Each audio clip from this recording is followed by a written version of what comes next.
First of all, I have to deal with one Brandon Marshall. I have word from Clippers headquarters that the bandwagon is closed, all right? There's no room for you on the bandwagon. So, but yes, we all wrote the Clippers off too soon. I picked Phoenix in 7 going into this series, and I'm feeling really good about that pick. But I thought the Suns would close them out last night. Going into that game yesterday, I felt like it was over and that the Suns would win. And obviously, you know, the Clippers proved me wrong yet again. In addition to the incredible resiliency that this Clippers team shows time and time again against Dallas, against Utah, when Kawhi goes down, there's this. It can be argued strongly that the Clippers have actually outplayed the Suns in this series. If you look at it as a conglomerate, Game 1, they lost a tight one. Game 2, they should have won. I mean, they all but won that game. All right, Game 3, they won by blowout, the only blowout in the series. Games 4, they lost a tight one. And then Game 5, they win handily. On top of that, Paul George has been the best player in the series, and they're averaging almost 4 points per game more than the Clippers in this series. There's one reason that the Clippers are down in this series. And ironically, it's the thing that put them in the NBA record books. Free throw shooting. The Suns are shooting 89% from the foul line in this series. The Clippers are shooting 78%, which sounds okay, but they shot 84% in the regular season, an NBA record. And we know they missed several free throws, Paul George in particular, down the stretch. Game 2, they would have won if they hit free throws. Game 4, they may have won or had a better chance to win if they hit the foul shot. So that is what has been their undoing. We know how great of a coach Ty Lue is and his adjustments.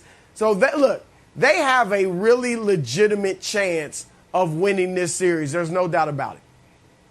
Listen, there's a lot of haters out there in the world, all right? A lot.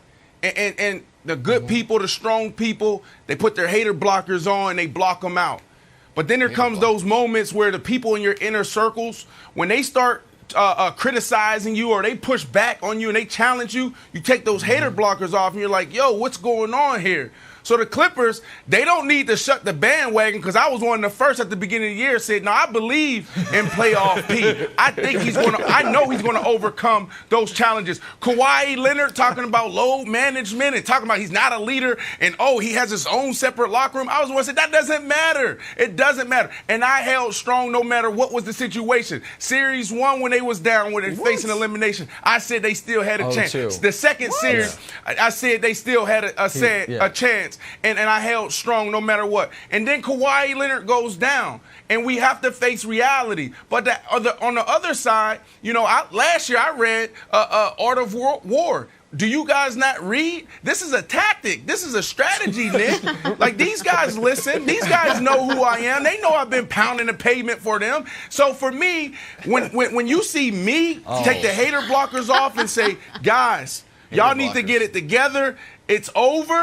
Now you see the results. So it was all a strategy. It was all a tactic from the beginning. Psychology. But just to talk a little basketball before I throw it to you, let me talk a little basketball. Yeah. I was a little disappointed in CP3, right? Yes, I do believe it's over. I think it's too much for Paul George and his team, especially when you see the most complete team, the most balanced team on the other side, led by CP3. I thought that was a moment for him to be more aggressive. You have too much on the line. Like, he went out there, he said, I'm going to play my Brandon basketball, the Brandon basketball I got here.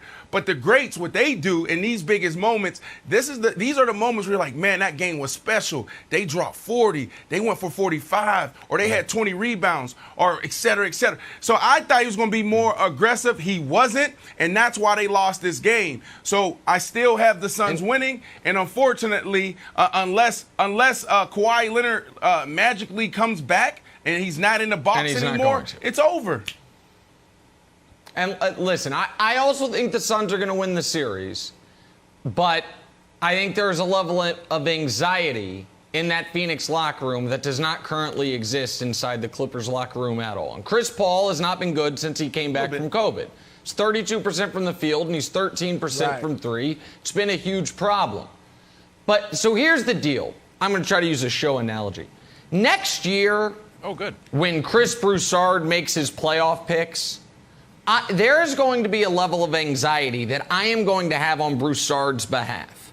Because I'm like, man, this guy has had an amazing career. He's one of the best to ever do it. But 2 years ago, he was Clippers, and then they did exactly what I said they were going to do. And then the next year, he was Nets, and then they did exactly what I said they were going to do. If in 3 straight years, he just gets it so glaringly wrong, how that's going to impact an otherwise flawless resume, it will make me sad for him as a friend. And Broussard, that's how I fear DeAndre Ayton and Devin Booker are going to be feeling heading into Game 6. Ooh. Meaning, like, we can't let this happen to Chris.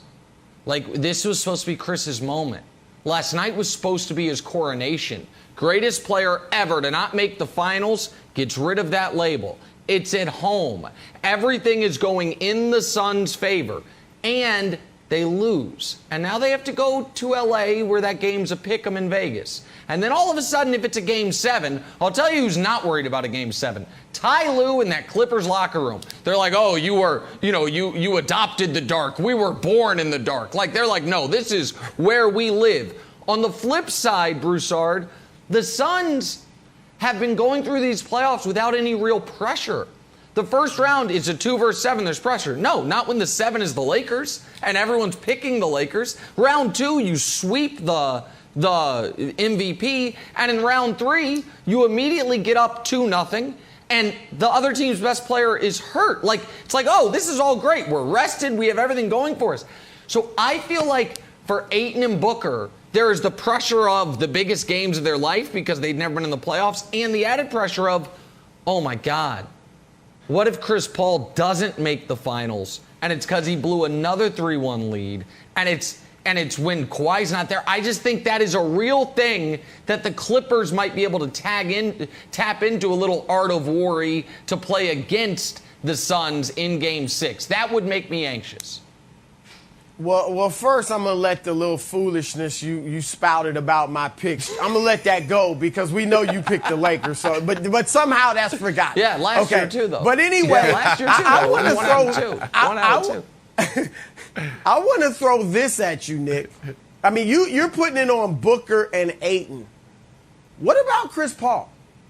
This would not be the first time we've seen Chris Paul, drop a 3-1 series. I covered this series, and I believe it was 2015, when they were up. He missed the first couple games against Houston, and they were up. They were 1-1 when he came back. They go up 3-1, and then they lose that lead with Chris there. Yeah. Okay? We all remember what happened. Was it 2014 against Russell Westbrook at the end of that Game 5 when Clippers were about to take control, and Chris fell apart in the last 45 seconds? If they drop, and you said it, he's shooting 31%. If they drop this series, they were up 2-0 when Chris came back. And if they lose 4 of the next 5 with him, I'm asking you, and obviously he's a Hall of Famer, all that, what does this do for his legacy? If it hurts it. What does this do for his legacy? It hurts it. Listen, this is supposed to be his moment. If we show you most All-NBA teams without a finals, it's Chris at the top, a big gap. Then I think it's actually Carmelo. All-star teams, same type of list. This is supposed to be his moment. But here's the thing. Sometimes all-time greats do need their team. Like, in their moment, they don't play great, but a teammate picks them up and then it's papered over, then you forget it. It's like, oh, who cares? You know what I mean? There was a Game 7 all he a few needs years to do ago. Is get there. Not these. All he needs to do is get there. All he has to do is get there. He doesn't need to play great. There was a Game 7 a few years ago, not the same stakes, where Dame really struggled. But CJ was unbelievable. I forget who it was against, but it doesn't matter. And it's like, oh, and then Portland moves on. Nobody holds that against Dame. He just has to get there. But the point that you're making is actually kind of the point I'm making, which is I bet Booker and Ayton know that. They know that, this is supposed to be about, and they look up to him and they love him. And Ayton's saying he's made me into the man and the player I am. And now those two young guys in their first playoff run, they've got to come through because right now CP3 doesn't look totally comfortable or right.